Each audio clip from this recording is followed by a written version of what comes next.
4 days and under 14 hours to the launch of Space Launch System Artemis-I rocket on the way to the moon. This is the world's most powerful rocket ever developed to this point. the When it gets finished, the Starship, Elon Musk SpaceX Starship, will be more powerful. And there's another rocket in development right now, which is claiming progress, as I was reports from this very day. The Chinese Long March 9, when completed, will be even more powerful than either one of these if they complete it. Of course, there's a lot of ifs because rockets are, can be somewhat spectacular in the way they fly, whether they're successful or not. So let's hope for some successes here, my friends. But this is going to be an exciting time. If all goes as planned and if everything works out, and there's a whole lot of ifs in this, but the Artemis-I space launch system is slated to fly at 8:33 a.m. Monday morning on the 29th of August, Eastern Daylight Time. That's 7:33 Central, 6:33 Rocky Mountain Time, and 5:43 a.m. Wake up early if you're in California. There's like 1,100 companies involved in this project across the United States. We even have some European partners in the service module, and there's thousands of people working on this, my friends. And I think there's some of this in every state in the union. Some piece of this has been developed. Now, that's one of the reasons it costs so much, is it spreads so far and wide. But that's how the NASA keeps these political, projects alive, and that's one of the reasons they're so expensive, as opposed to SpaceX. It likes to do everything in house, and who can blame them, because they can keep costs way down. And so that's the advantage. And so we got some people in the room here. So this is a live session. So good to see you, Elton, Granny, Steffords J, and hope everybody's doing well. So guys, I will be on console during this launch. And if they will allow me to play my laptop from my desk and let it play loud, I might be able to live stream this, but I'm more or less pretty doubtful. I surely can't do it from the room I'm in. Because we'll have inside conversations there, which, especially as a mishap, all that would be sequestered. I can't even have my telephone in there, a cell phone, right toward the end, because if I do and there's a mishap, they take all electronics. And I don't want that to happen. So, my friends, that's just the way they go with accident investigations. So, hello, Greg. I'm working on CB with 213. Okay, there you go. You make connectors. There you go. So, hey, listen, guys.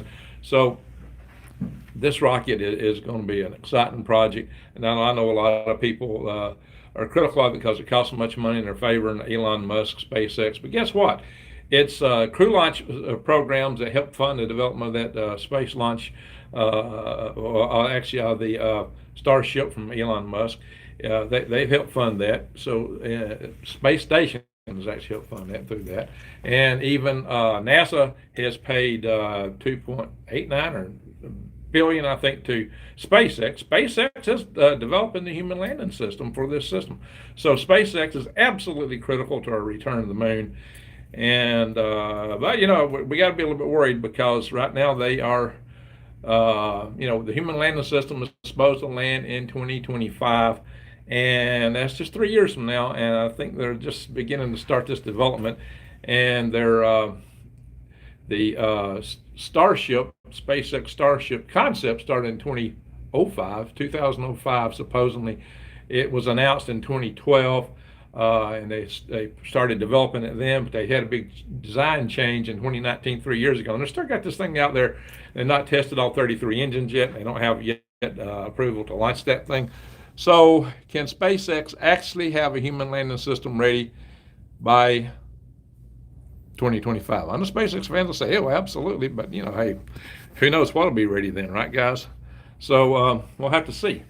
I hope they do. But it's going to be challenging. There's a lot of things to do. And look, the Starship is the most complex, biggest rocket developed so far. It's far more complex than the others. Now, the Chinese claim they're going to build a reusable version of their Long March 9, which is really, they're still in data from SpaceX. You know that. They've already stolen SpaceX, Tesla's robot. The Tesla bot, they've already stolen that apparently when you see what they just released there, right, guys? Exciting times, you're right, Elton. So we're on the way to the moon. This mission, if it all goes well, we'll be going around the moon on like a 42-day mission. That's a long mission. Our other lunar missions weren't nearly that long. So 42-day mission. Now, it's not going to land on the moon. It's going to circle the moon, and it's got a whole bunch of 10 different payloads that will be deployed from the secondary deployment system on the it's going to be in the Orion stage adapter. So which is going to be located right in here, basically. So that's going to be right in this area. I think right there. That's it right there. That's the stage adapter.